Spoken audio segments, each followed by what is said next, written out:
ബോബിക്ക് പ്രണയലേഖനം എഴുതുന്ന പരിപാടി ഉണ്ടായിരുന്നു. ഉണ്ടായിരുന്നു. പിന്നെ ആദ്യം അത് സ്കൂളിൽ പഠിക്കുമ്പോഴാണ്. അത് കഴിഞ്ഞിട്ടോ? അത് ഞാനിങ്ങനെ എഴുതി ശീലമായിപ്പോയി. ഭാഷാപ്രയോഗമൊക്കെ അറിയാം. അറിയാം. അപ്പൊ അങ്ങനെ വന്നപ്പോ എനിക്ക് പിന്നെ വെറുതെ എഴുതണ ഒരു ഹാബിറ്റാ. അപ്പൊ ഫ്രണ്ട്സൊക്കെ പറയും എഴുതി തരാം. അപ്പൊ ഈ കാർബണൊക്കെ വെച്ചിട്ട് ഇങ്ങനെ എഴുതും. അപ്പൊ ഒന്ന് എഴുതിയ മുകളിൽ മാത്രം മാറ്റിയിട്ട് കൊടുക്കാം, ഫ്രണ്ട്സിനൊക്കെ ഡിസ്ട്രിബ്യൂട്ട് ചെയ്യും.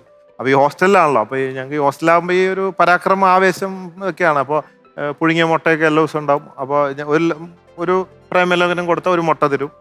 അങ്ങനെയല്ലേ? അന്നത്തെ ഒരു ഓർമ്മ, അത് സ്കൂൾ വരുമ്പോ പറയുമ്പോഴാണ് ഓർമ്മ വരുന്നത്. ഞങ്ങളുടെ ഹോസ്റ്റലാണല്ലോ പഠിക്കുന്നത്, ബംഗ്ലാസിലോ മറ്റാന്ന് തോന്നുന്നു.